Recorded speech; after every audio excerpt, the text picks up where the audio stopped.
Dear students, welcome to the lecture on inorganic qualitative analysis. Inorganic qualitative analysis involves the identification of cations and anions present in a system, which may be a simple salt, a mixture of salts, or a solution. Identification of each ion is carried out by performing specific tests which involve reactions characteristics of the ions concerned. The systematic analysis for the cations present in a given solution involves the following two steps. One is intergroup separation and the second one is analysis of each group precipitate. What is intergroup separation? According to the properties of cations, they are usually classified into 6 groups. Each group has a common reagent which can be used to separate them from the solution. To obtain a meaningful result, the separation must be done in a specified sequential order. Cationic analysis is based on the solubility product of the ions. As the cation gains its optimum concentration needed for precipitation, it precipitates and hence allow us to detect it. The cations are divided into 6 groups. These are as follows.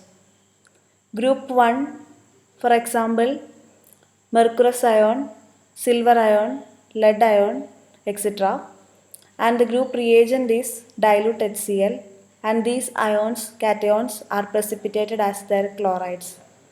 Group 2 cations are precipitated as their sulfides. The group reagent is dilute HCl and H2S. Group 3 cations are precipitated as their hydroxides. The group reagent is ammonium chloride plus ammonium hydroxide. Group 4 cations are precipitated as their sulfides in alkaline medium. Note that the group 2 cations are also precipitated as their sulfides, but that is in acidic medium.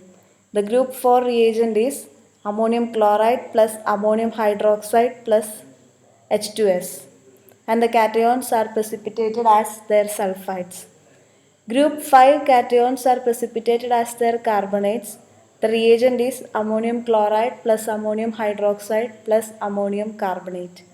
And after the precipitation of these 5 group cations, the remaining solution is tested for group 6 cations such as magnesium, sodium, potassium, etc. Usually, here it is written ammonium cation as a group 6 as a cation in group 6, but sometimes we say that ammonium is group 0 cation, and usually before doing intergroup separation we do the test for ammonium cation.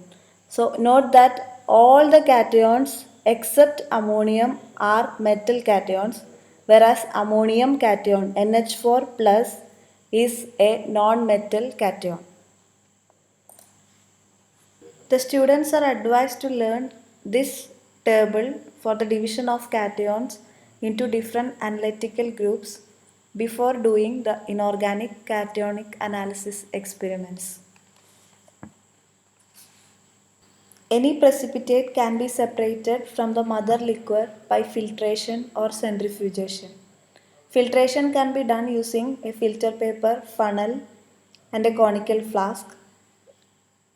The mother liquor in the beaker is poured into the funnel through the filter paper. So what remains in the filter paper is called the residue, and the clear solution which comes down into the conical flask is called the filtrate. For example, if we filter a suspension of sand in water, sand will remain in the filter paper and clear water goes down into the conical flask. Clear water is the filtrate and sand is the residue. Another method of separating the residue from the mother liquor is centrifugation, in which the sample is taken in a centrifuging tube and kept in a centrifuging machine. After centrifugation, the residue will sediment at the bottom and the supernatant liquid is called the centrifugate. Before starting intergroup separation, we will do the test for ammonium cation. So in the first reaction, a little of the given mixture of the salt solution is boiled with NaOH solution. If a gas is evolved with the smell of ammonia, there is presence of ammonium cation. I repeat, if a gas with the smell of ammonia is involved, there is the presence of ammonium cation and the gas evolved is ammonia. The reaction is NH4X plus NaOH giving NH3 plus NaX, a salt, plus water. And if we observe a smell of ammonia, a glass rod dipped in concentrated HCl is shown into the gas. So we can observe dense white fumes of ammonium chloride.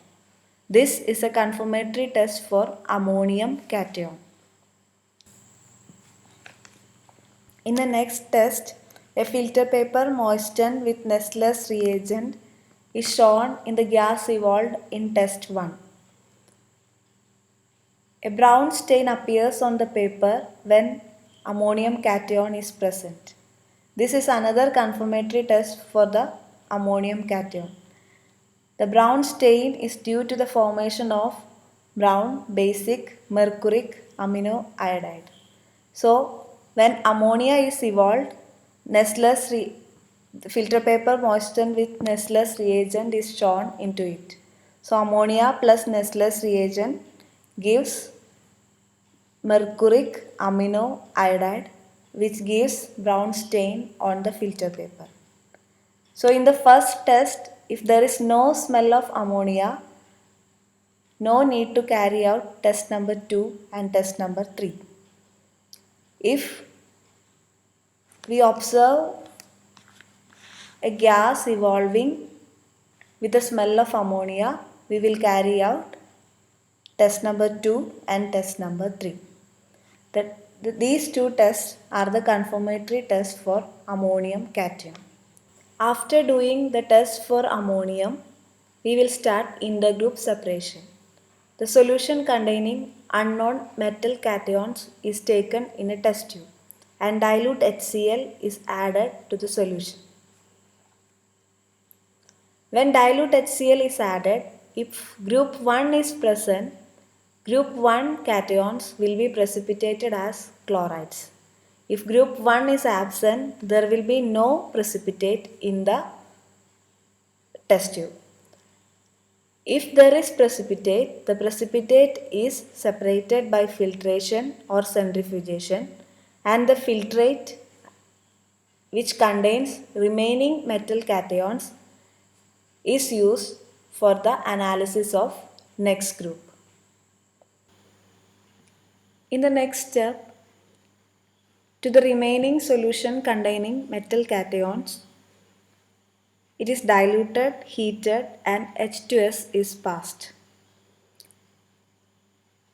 If group 2 is present, group 2 cations will be precipitated as sulfides, and if group 2 is absent, there will be no precipitate after the addition of H2S.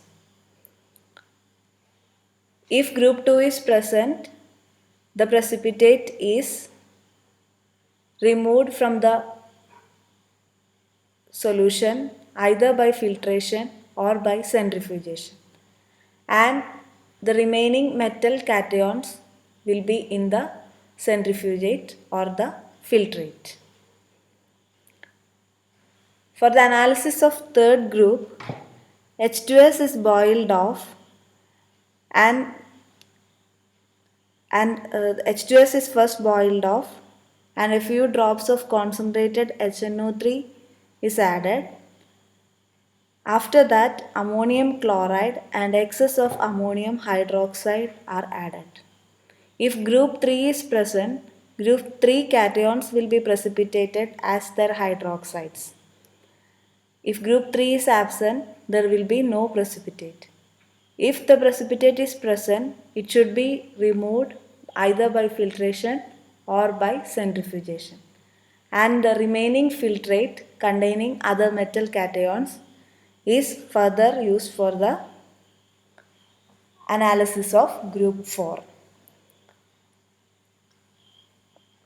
The centrifugate is concentrated and excess of ammonium chloride, ammonium hydroxide and H2S are added. If group 4 is present, group 4 cations will be precipitated as their sulfides.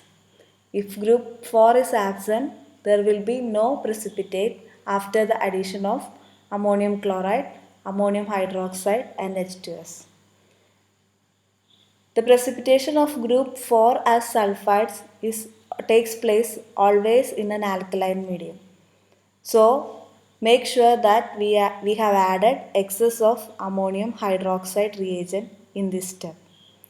And if the precipitate is present, it is removed by filtration or centrifugation. H2S is boiled off and the centrifugate is concentrated. And excess of ammonium chloride, ammonium hydroxide and ammonium carbonate are added. If group 5 cation is present, it will be precipitated as carbonates. And if there is no precipitate, it shows the absence of group 5. If the precipitate is present, it is removed, it is separated either by filtration or centrifugation, and the remaining centrifugate is tested for group 6 cations. This is intergroup separation. The students are advised to learn this scheme for intergroup separation before doing the cation analysis. Here is the detailed description of intergroup separation, which is shown in the complementary experimental textbook provided for you.